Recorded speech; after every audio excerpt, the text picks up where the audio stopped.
This is Steve Harris from Iron Maiden and British Lion. You're listening to Andrew McCaskett from Scars and Guitars.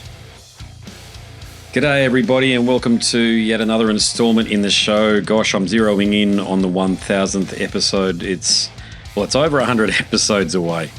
But in the scheme of things, it's not that far. You get what I'm saying.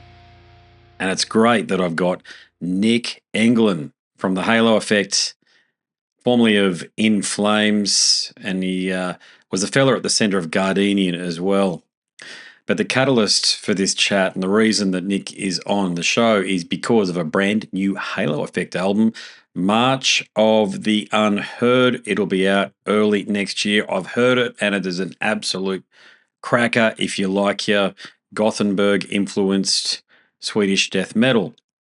Of course, throughout the conversation, we discuss March of the Unheard, the lead single, Detonate, and I posed the question, as I did with Peter Iwers, the band's bassist and former In Flames member too, will Patrik Jensen become a full-time member of the group, given he's done all that touring with them, and Patrik is a legend in his own right, given he's in Witchery and The Haunted.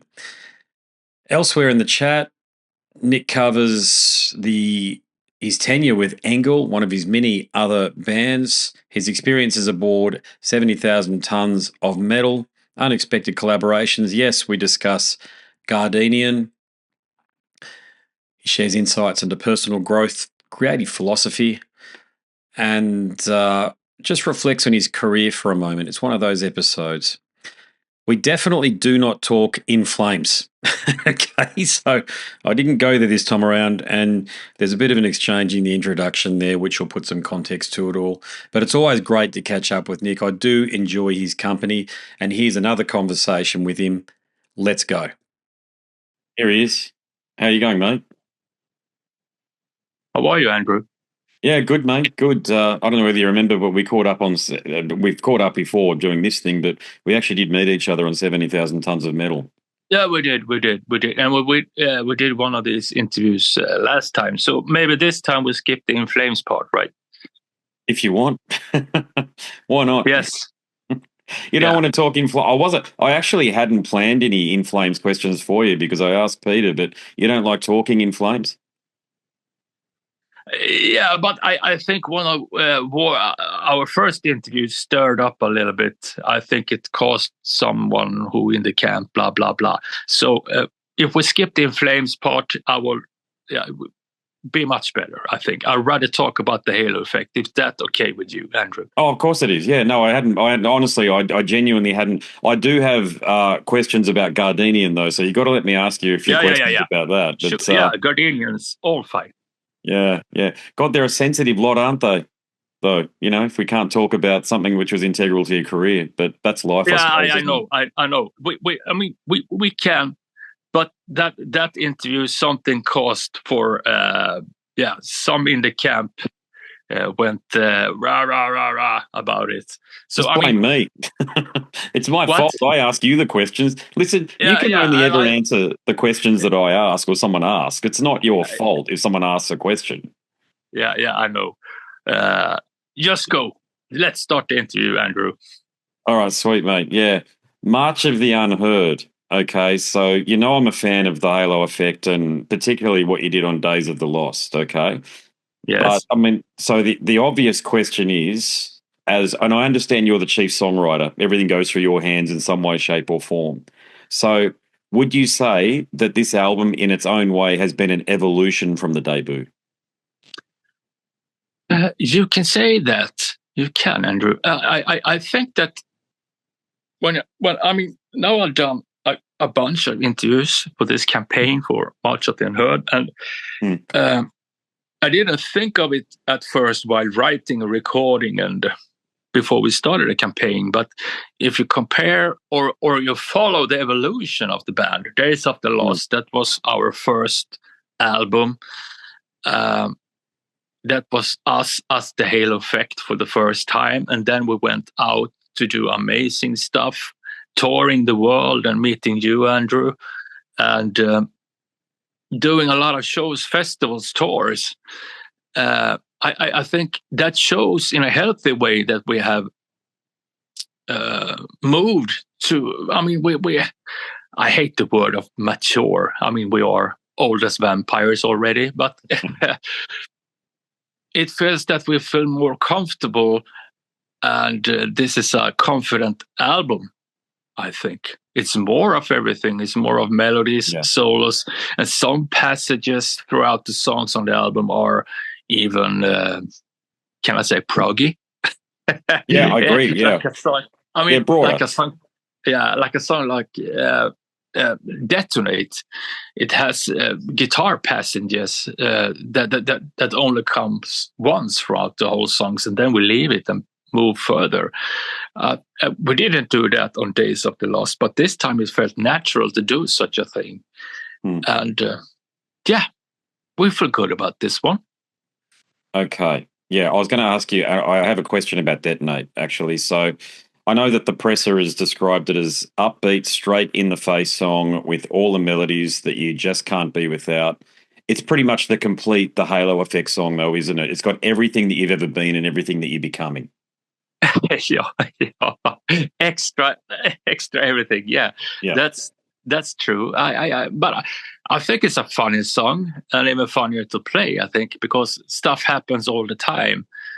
And it's got this drive, but it still is a positive energy to it. I agree about that. Hey, tell me, and I did ask Pete about this, and of course he didn't give me he didn't feel it was his place to answer the question, but I know Jesper is always going to be an integral part of the band. I get that, and we all love Jesper. Believe me, I'm an old In Flames fan, so you know what my feelings are toward Jesper. But Patrik has just been phenomenal, and I certainly saw him both on 70,000 Tons, but it was more up close and personal at the Triffid in Brisbane when I saw you guys. I feel like he's an integral part of the band. Do you agree? Yeah, he's part of the band. He is. He's been with us since the start, and since Jesper can't play live, and hopefully he will get back on stage. I really hope that.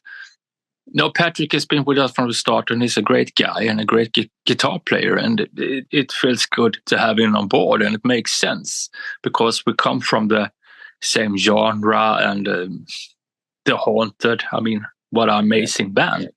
So it makes sense to have him on board for the Halo Effect. Indeed, yeah. Have you? So you know, I ask these questions, Patrik. So I tend to go there. Sorry, Niclas. I ask these questions about this stuff. So, but do you think you'll go a full Iron Maiden and go a three-prong guitar attack at some point? Yeah. Wow, I haven't thought about that at all. Yeah, that would be cool. Then we can do more harmonies on stage. That would, bring on more guitars, for God's sake. Yeah, just more. Well, you've got, I mean, between the three of you, there's Bjorn, of course. Bjorn's fantastic. But between the four of you, you've pretty much got the Gothenburg thing sewn up. I mean, you, Jesper, because you with Gardenian, Jesper, there's a few others out there. I'm not saying it's just you four.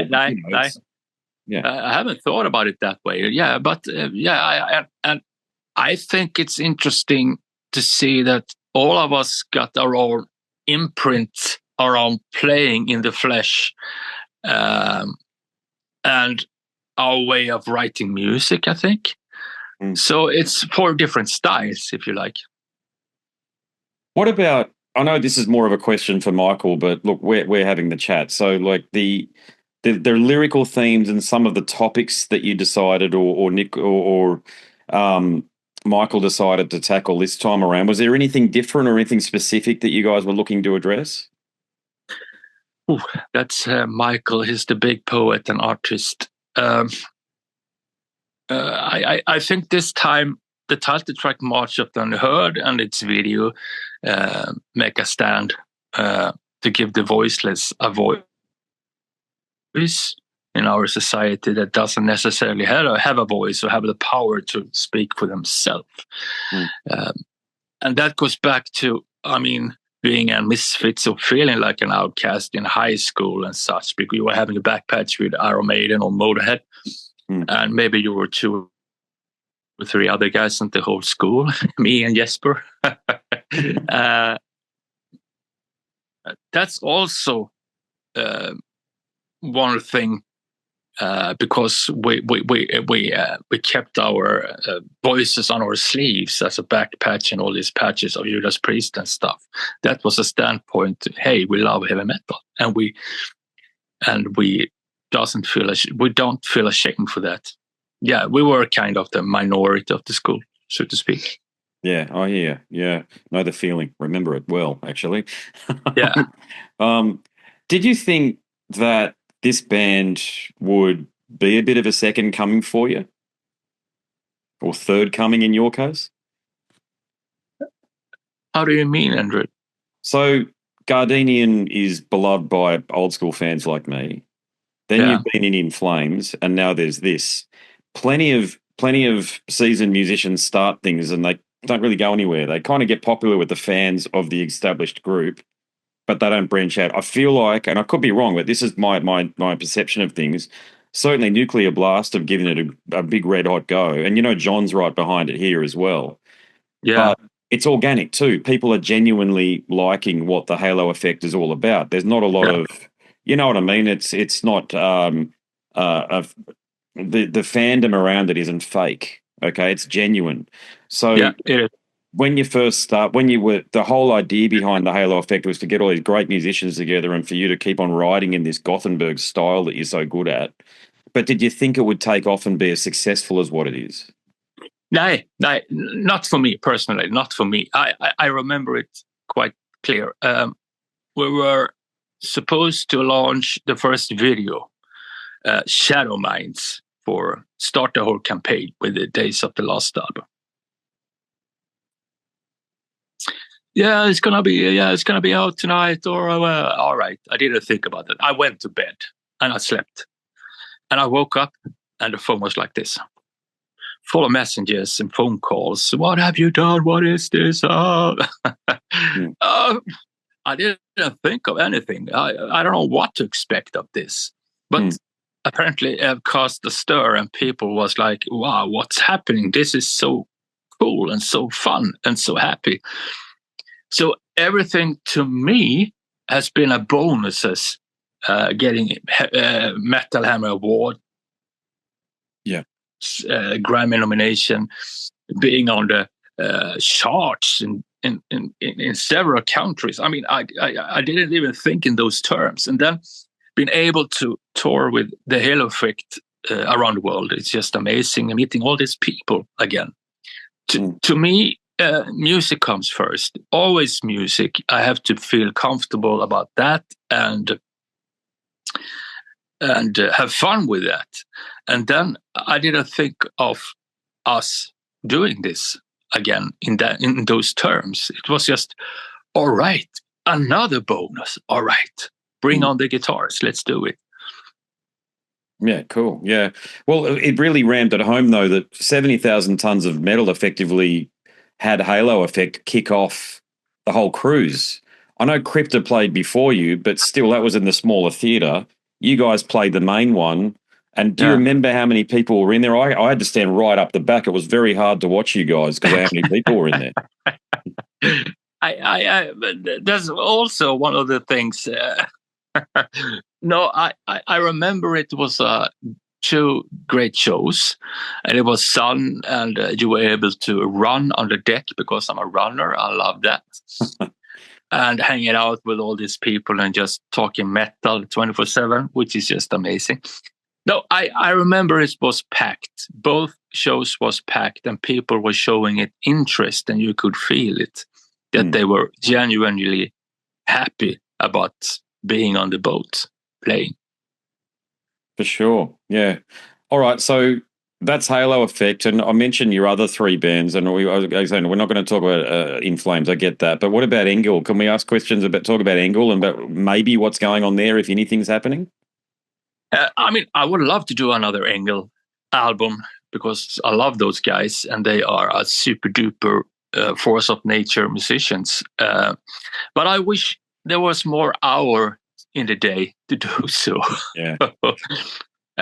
Right now, I'm doing the Halo Effect full on, doing this campaign, and we're starting up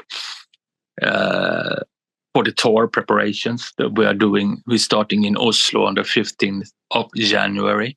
Mm-hmm. And then it's 5 weeks of touring straight. And we need to be prepared for that one. But of course, I talk to the guys from time to time, and always the same. Hey, when are we starting up again? When are we doing this? When are we doing that? Oh, easy. But I would love to do that because I love the guys in the band, and I think we made some pretty good songs. Yeah. But you've always been a great songwriter. More to the point, your riffs have always been rolled gold, and Soul Burner is just full of them.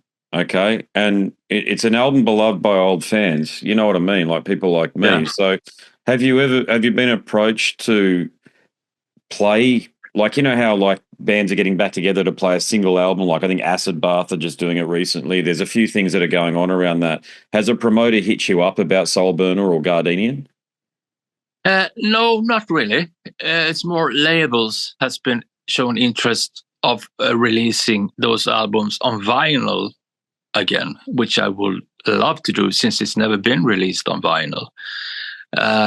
It was fun times. It was during the formative years where you kind of find your tone and your style of playing guitar, and also as a songwriter. I know Soul Burner to us in Gardenian meant a lot.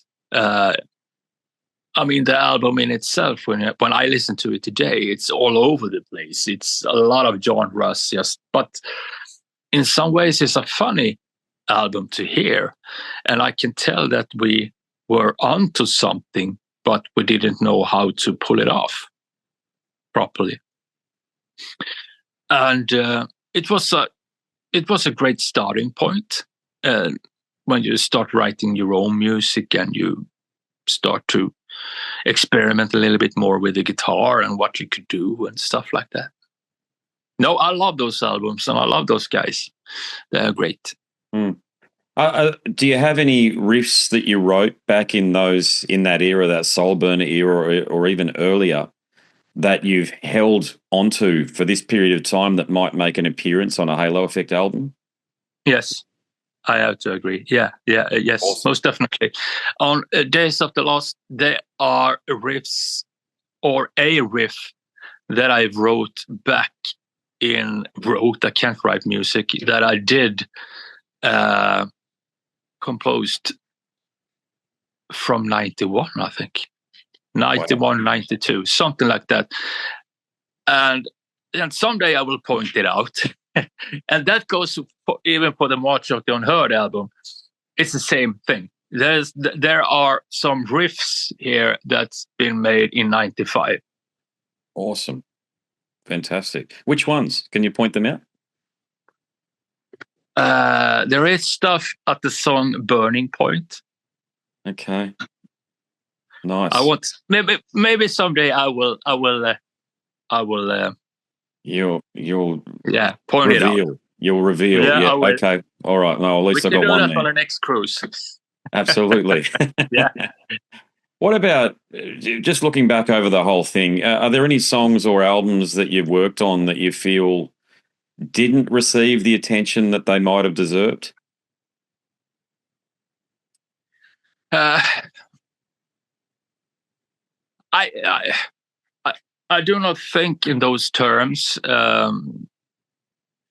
As long as I am happy, there are albums throughout the career that I think now could be a little bit differently done or executed song-wise. But that's how you grow as a songwriter and how you move forward, I think. And I still have that strife, and I still have that. I mean, there are stuff that I would like to redo, but that's something that's you gotta live with and make it better the next time. I see it as an athlete or a sportsman. You can do better. You can always do better. That's what I strive about, and I feel inspired by that. And also talking to fellow musicians and what they think, their mindset and their view on songs and guitar playing and overall. That's so inspiring to hear, because to me it's all about the songs. It's all about the music. It has to be. You've made quite a few guest appearances and with different bands and artists. Which one of those one-off or those very short, just here it is, there it is today, gone tomorrow, those sort of things, those sort of experiences have probably stood out for you as the most fulfilling? Oh, a guest appearance live or? Yeah, anything really, yeah, because I know you've done a lot of that stuff, but is there a moment in time where you look back and go, wow, yeah, I really enjoyed that? Yeah, I have a funny moment, actually, when I think of it, since we're going on tour with Pain in January, February. I did play with Pain once at a big festival here in Sweden. That was tons of fun, playing with Peter. I really liked that. And he's such a pro. And it was one of those in, out. Yeah. Yeah. I didn't know that. That's cool. Yeah. Were you ever tapped on the shoulder to do anything with Hypocrisy? No, never. Okay, gotcha. Yeah. What about your perspective on music and your role as not just a guitarist, but as a songwriter and as an artist? Just focusing on your perspective, how do you think you've evolved over the years? Of course, we all get older and we've got kids and wives and all that stuff, but outside of all of that, how do you think you've evolved? I think a little bit differently now. I think I'm still 17, 16 years old. I'm like a sponge. I'm really interested in artists or bands, and I want to know how it's produced and who did what and where it's recorded and all this stuff, because I want to know. And I am a nerd. I have iTunes, but I just listen to iTunes. Okay, what's up with this artist? If I like it, I buy it on vinyl. That's needed. So I have a huge collection back home. But that goes hand in hand with playing guitar or being interested or on the move with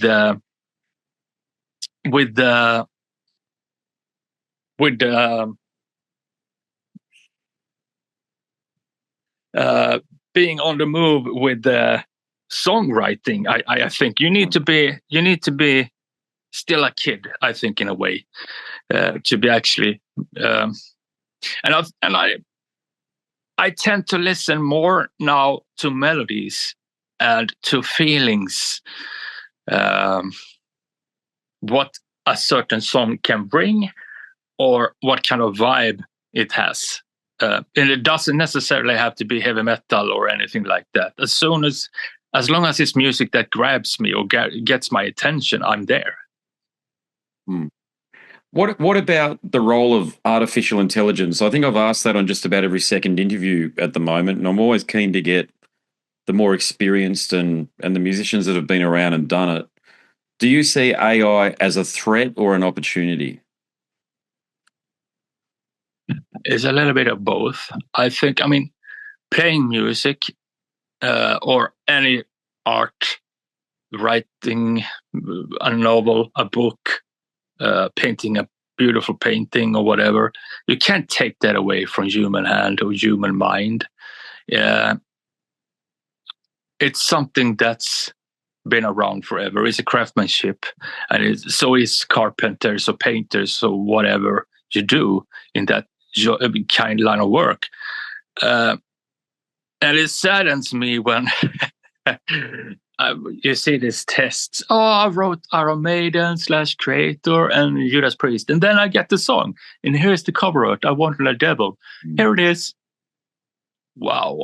Nay. And you can feel it when you hear it. It's just plastic. It's no warmth. It's nothing there. I hope that people tends to go back in time as a resistant to AI. You're going back to recording on tapes. You want to do it by hand. That's how I feel about it. It can be good.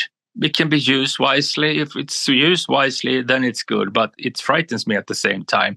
I hope it doesn't. People tend to lean towards AI. Then we kind of, I can sell my guitars and start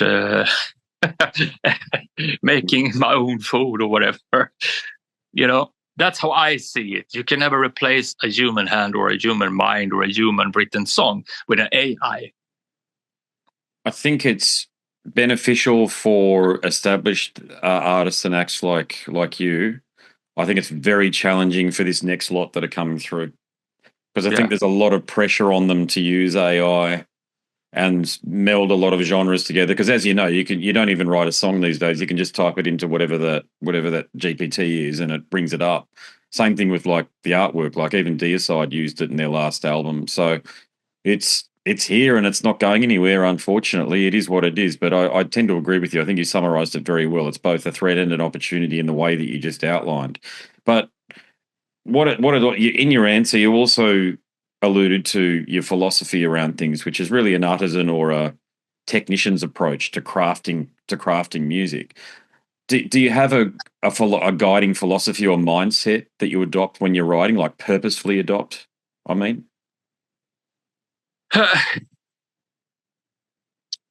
I mean, it's needed to be played. Everything needs to be played. It's not copy paste and you move stuff around. No. And it needs to be played and needs to hear that it's made by human hand. This is how I played. I put 100% effort behind this to make this tight as I could. This is me playing.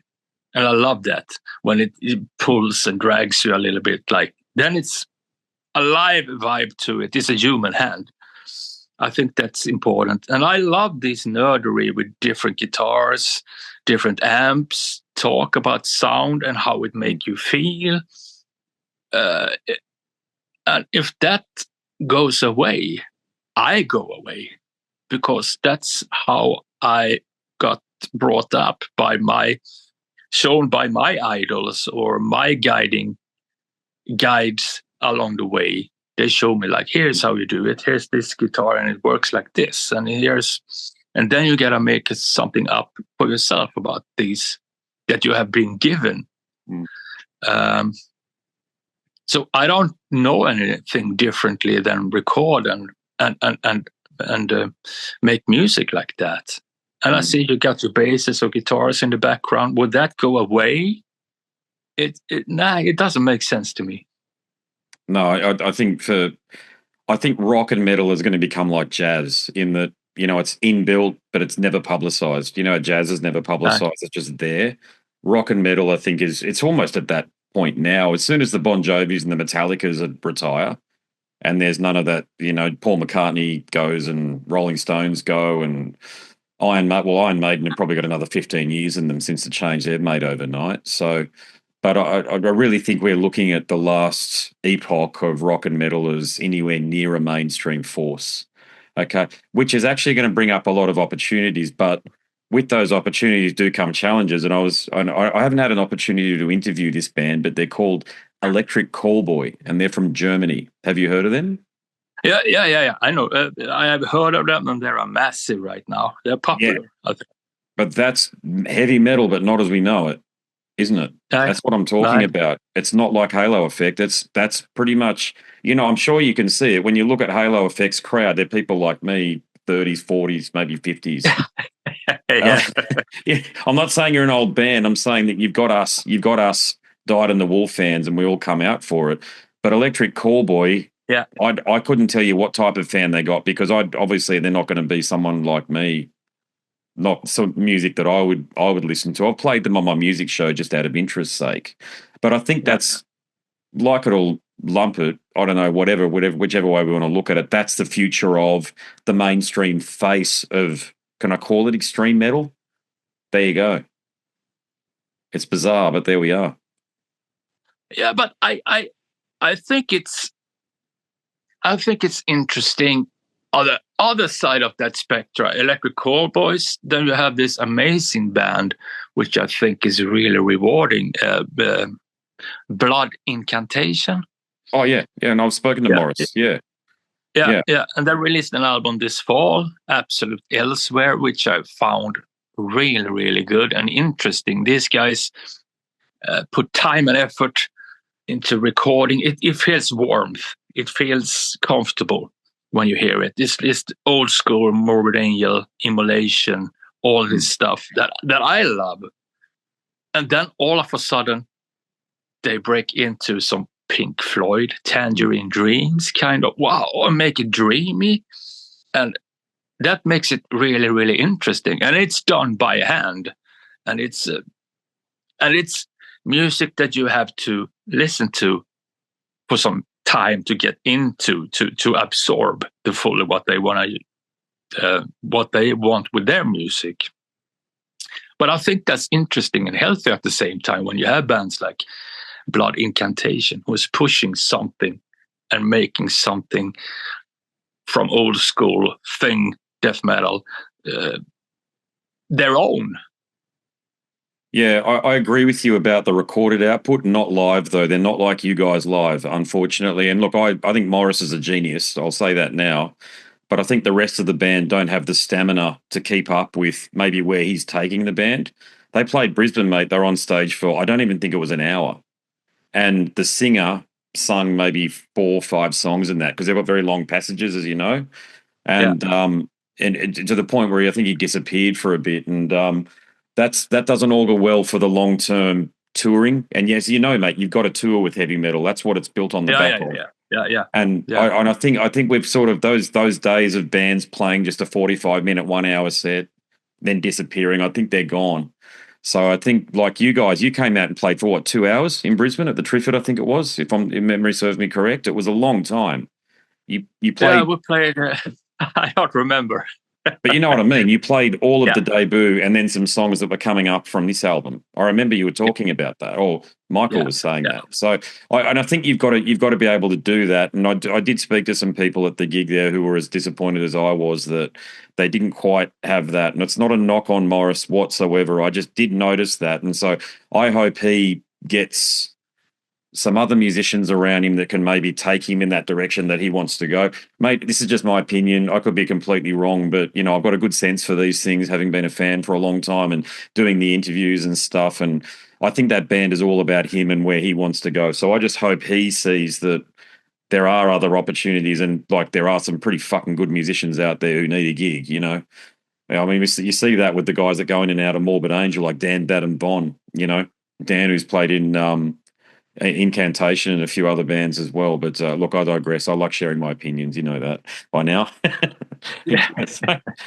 I'll make this my final second to last question for you. Okay, so you're probably at the midpoint of your career, or who knows, really. But the point is, you've got a long road ahead of you. But there has been a significant body of work that you've produced to date. So, when you look back over everything, what gives you the greatest sense of accomplishment thus far?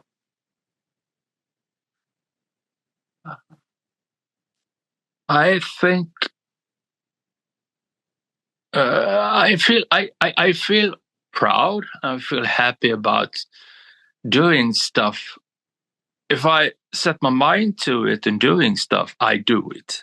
I for instance, with Engel, we did these shows. I think it was 2 or 3 shows with a 50-piece male choir. We had that in the background. It was damn epic. It was like a movie kind of vibe to it. And that calls for some preparations and rehearsals, of course. And we did it at an old theater here in Gothenburg, seated with balconies and stuff. That was amazing to do. The first We Sell the Dead album wasn't meant to be a band necessarily. It was me composing to a animated movie, which my friend Don Lind made. And that was also one of these epic moments where you're like, wow, wow, I mean, I'm in the movies now. Damn, and it's shown in a big theater here in Gothenburg as well. Mm. All this side stuff adds up to what we have done with every band in Flames. I mean, playing in Scandinavium here, where you saw the first band like Dio, Queensryche, Saxon, Iron Maiden, for instance, being on the same stage as your idols from the 80s. It's just amazing. Stuff like that. You need to sometimes stop and reflect, oh, we did that, or I was a part of that, and that, to like, good job. Have a coffee, just enjoy it, embrace it, and think of it. And then move further to new adventures. That's what I like about it.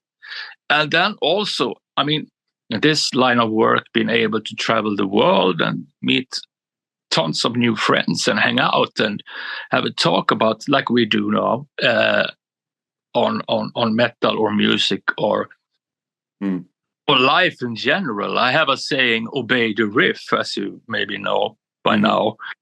It's about these topics, which I find really interesting. I can ask you right now, what's your favorite album? What got you hooked on heavy metal? Okay. Geez, I would say that there's a couple, but let's go with Covenant, Morbid Angel. Yeah. Covenant, I remember when it was released, and it was a big release, and we were late teens. Yeah. And you know where you were, and you know your mates, and what you were doing at that time. You were hanging out, having the best of time, couple of beers, listening to death metal, and talked about it. And that gives you warmth to your heart, right? And that's something that's you're keeping inside and still having it. You can pull it out there. Yes, Covenant. Yeah. So Obey the Riff is just the love for music and also a love for life when you talk about it like this. Yeah, I hear you. But it's great to hear you've still got that passion for it in a deep and meaningful way, in that you can't be anybody else except for you're when I talk to you, you are your authentic self about this. You're not, there's no veneer in front of it. We're actually just for that moment, we're talking as fellow fans of heavy metal. That's what I love about doing this. Yeah. I mean, I think we all are fans in the end. I mean, we can talk Metal Church first album or Merciful Fate, Don't Break the Oath, all this stuff.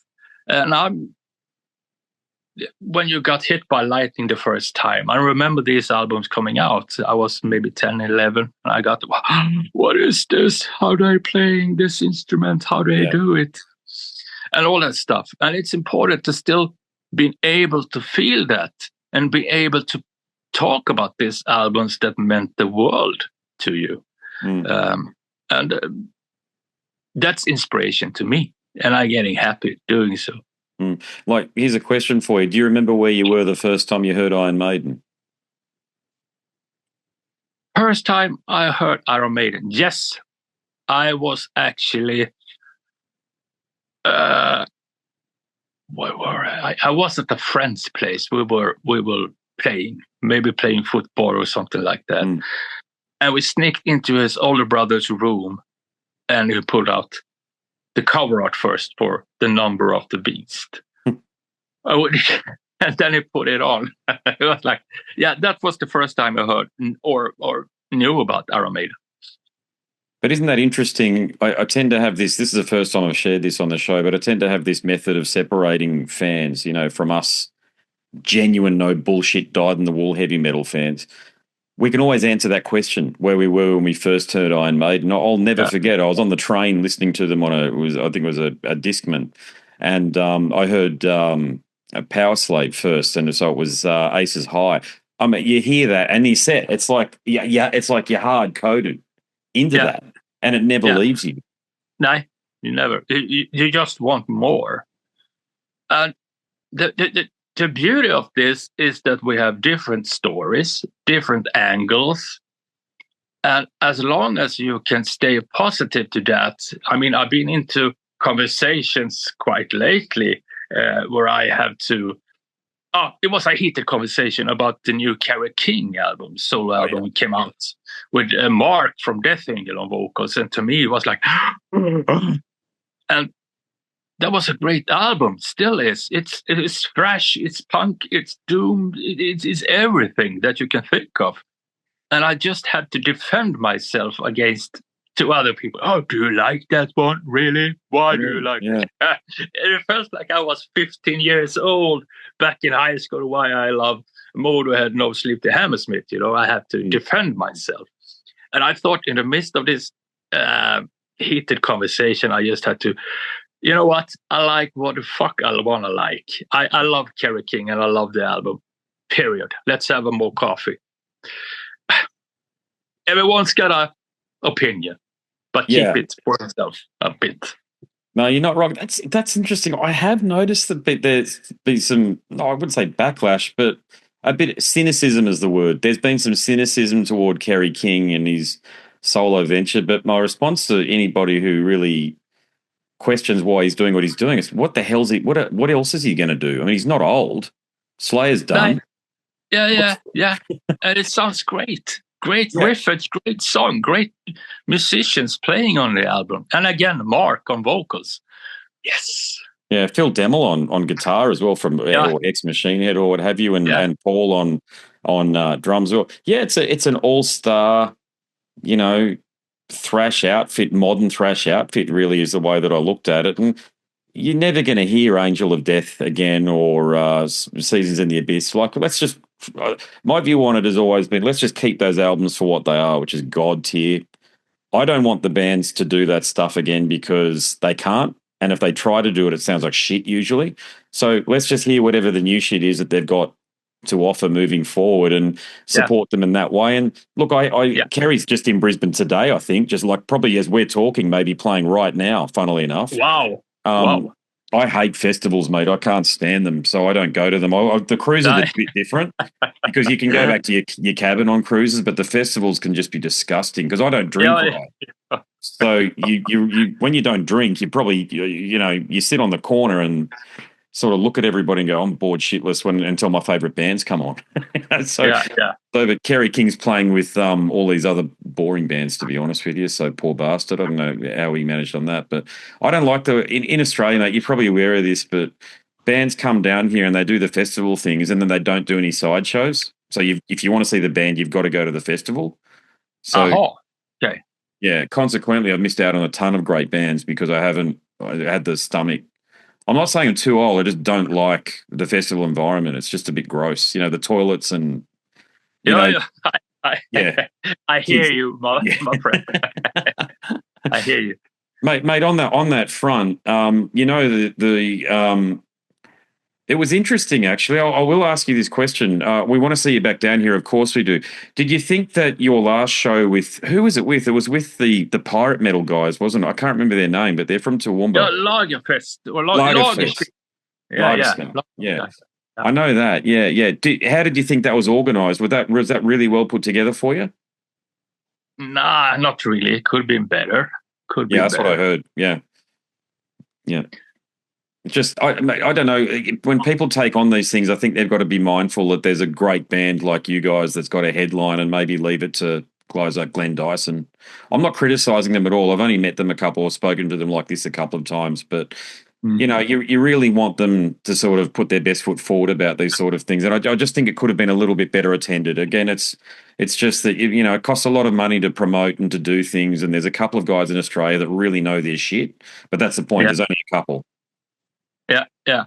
Let's make it happen next time. I'll hit Glenn up. Yeah. See what we can do on that front. But mate, thank you. It's always a pleasure to catch up. I'm grateful that, we get to catch up as often as we do. And I hope they're entertaining and insightful, the conversations. So, always. All right. Well, congratulations again, mate. Not just I always say this to you, but on not just the album, but the stellar career so far, mate. Look forward to seeing what comes next. Thank you so much. Thank you. Hope to see you soon again, Andrew.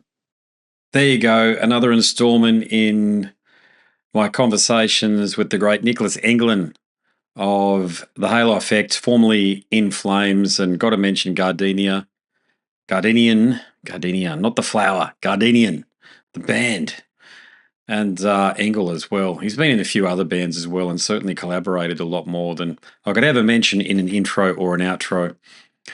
But as I say, he's one of the guys that I look forward to talking to because he's pretty frank, isn't he? He gets to the point, wants to get fucking stuck into it, and there ain't nothing wrong with that, I can tell you. It's good to have a bit of variety in the way in which people at this point, certainly at this point in my tenure as an interviewer or person conducting these things for the purposes of releasing them. They're ultimately interviews, but I turn them into conversations. You know what I'm saying? But it's always nice to have a lot of variety on that front. And look, I've long said if I had my way, I'd just be talking to people like Niclas and Patrik Jensen as well, who I have spoken to. You can go across to the podcast and on Spotify or whatever it is and look for that chat if you are interested. But as I evolve with this, it's the more seasoned musicians who I personally get the most out of talking to. So the guys that were around in the late 90s and early 2000s. So recently published a chat with Bryce Leclerc, and that's a very good example of what I'm talking about, as well as this one with Nick, because Bryce was in Dissection for a period of time. So all of that stuff, it's always going to be my sweet spot. I've even been thinking about diving much deeper into the whole John Nordovitz story, maybe with the view to writing a book, because I love doing that. In time, I think that will manifest as something a bit more significant. I'll definitely, at the very least, do some sort of a show where I get some of the important people in John's life. I'll invite them onto the show and I'll try to make it happen, because that's all you can do. You can only try to make these things happen. Outside of when you're interviewing people like I just did then with Nick and interviewing them on the album cycle or the tour promotional thing, when I reach out to people, sometimes it's always received well. It's just whether or not the person that I'm talking to is enthusiastic or not. Sometimes they've just moved on with their lives, and I can completely understand that. But from the fans' perspective, we will always honour and respect the work or the work that the person in question is associated with. So there you go. Bit of a monologue at the end of that chat there with Nick. So that's it from me. Go across to Scars and Guitars if you're new to what it is that I do. Chances are you aren't, and you know exactly what I'm about. But on the off chance you want to investigate a bit deeper, the best place to do that is over at the website Scars and Guitars. I've even written a book all about it. Check it all out.